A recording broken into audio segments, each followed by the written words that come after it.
Put your musical progress within a framework of concrete goals and positive social motivations, which is kind of a long-winded way of saying, get out there. Just do it! Don't just study with a private teacher. Start a band, find people to jam with, join some kind of performance program, go to open mics, surround yourself with people who are also trying to push themselves musically. Do anything that gets your musical progress out of the bedroom and into the real world.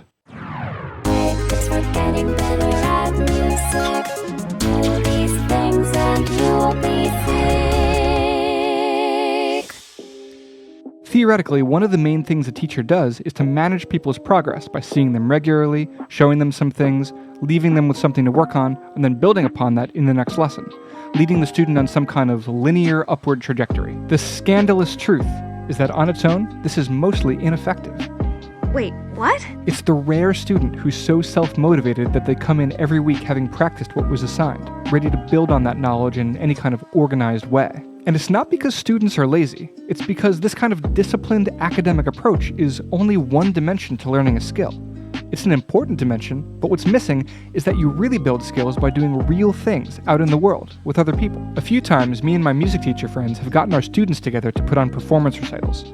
What this does for the students' progress and motivation is night and day, instantly. The second the students know that they're going to have to perform in a few weeks with other kids and in front of people, suddenly they practice, suddenly they care, suddenly they want to kill it in front of their friends and family, and they don't want to suck on stage. Nothing gets you to do something quite like having to do it for real-world reasons. I've witnessed this time and time again with my students, the bands I'm in, and my own musical upbringing. When I was 14, I went to the School of Rock, an after-school performance program that has locations all over the country. Several times a year, I was grouped with other musicians my age. We were assigned songs to learn, and we put on a performance. Over the course of my 4 years there, I did shows of Pink Floyd, The Rolling Stones, The Who, Metallica, 80s hair metal, Iron Maiden, Judas Priest, and more. This, more than anything else, is responsible for the spark that propelled me into being a serious musician. I honestly don't know where I'd be if I didn't have this experience, because I sure as hell wasn't a great student in my private lessons, or any kind of great practicer. Any kind of discipline or focused practice came way, way later. I was just having fun with my friends in a way that happened to also have me building skills and solidifying my identity as a musician. Now, being older and being connected to a lot of professional musicians, I noticed that a disproportionate amount of them come from these kinds of situations. Other common ones that I encounter being growing up playing in church or playing in some kind of school band or orchestra. But the power in programs like School of Rock or church or the school band isn't just that they give our music progress a framework of concrete goals and obligations. More importantly, they connect our music progress to our social motivations. Motivations like wanting to be as good as the people around you, wanting to build a sense of identity, etc.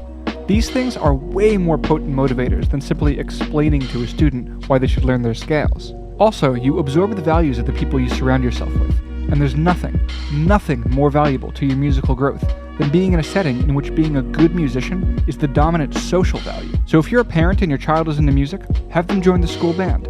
Have them join School of Rock or something like it, or play in the church. Not everyone can afford to send their kids to expensive after-school programs, you know. How do you expect me to join a church band when I'm not even religious? Look at this guy, surrounded by all of his nice gear, telling people how easy it is to just get out there. You need to check your privilege. Hey, I get it. It's not just so easy, but there's still plenty of things you can do if you're older or if you don't have a lot of money.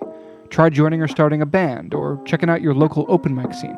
Find people to jam with, or start making YouTube videos. Whatever it is, do something to put concrete goals in front of yourself. And better yet, if there's any kind of social dimension to it. Because motivation doesn't exist in a vacuum.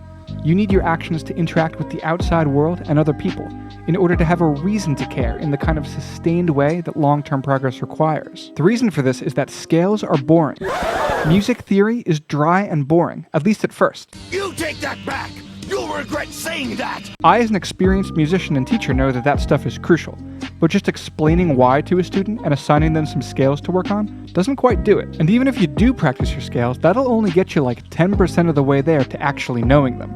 The other 90% comes from playing, performing, and writing music that inspires you in a variety of keys over a long period of time. That's how I know all my scales and keys like the back of my hand, because I've lived that information every day for years, not because I did a lot of this.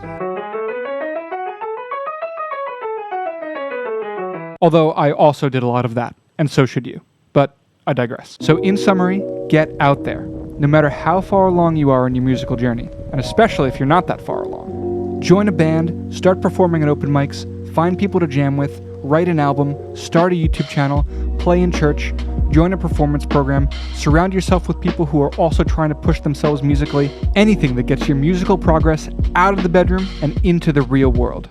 That's how you get good. It's for getting better.